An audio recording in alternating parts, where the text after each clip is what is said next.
এখনো যদি ভারতের দালালরা জায়গায় জায়গায় ঢুকে থাকে, সেটা কি মানা যায়? যায়? যায় না। ভারতের 1 নাম্বার পণ্য শেখ হাসিনাকে আমরা বিতাড়িত করেছি। ভারতের 2 নাম্বার, 3 নাম্বার, 4 নাম্বার পণ্য যারা আছে তাদেরকেও আমরা বিতাড়িত করব।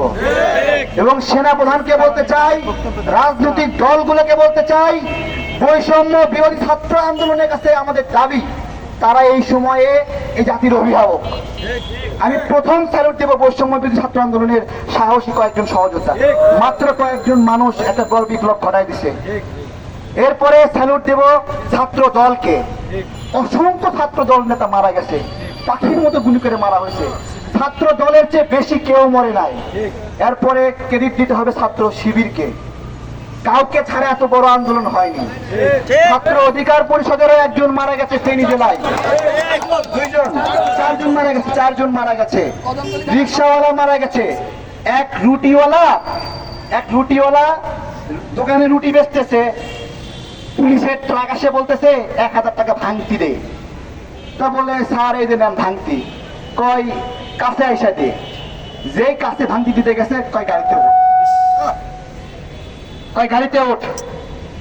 এইভাবে 87% নিরীহ মানুষকে কেরানীগঞ্জে ভরে রাখছিল। চিন্তা করতে পারেন। সুতরাং এই আন্দোলনের ক্রেডিট সাধারণ মানুষের। আর সাধারণ মানুষের আমরা অনেক সময় বোকা বলি, গালিগালাজ করি, মানুষের কোনো জ্ঞান নাই, মানুষ নামে না। সাধারণ মানুষ এতই ধুনছে যে মানুষ ডাকলো, আমি তারেক ডাকছি আর আমার ডাকে চলে আসবে? বলেন, আরে আমি কি ইমানদার নাকি যে আমার ডাকে সবাই আসবে? সাধারণ মানুষ এত ধুনছে না। তারা এতদিন আসে না, কিন্তু তারা সঠিক সময়টা ঠিকই বুঝতে পারছে।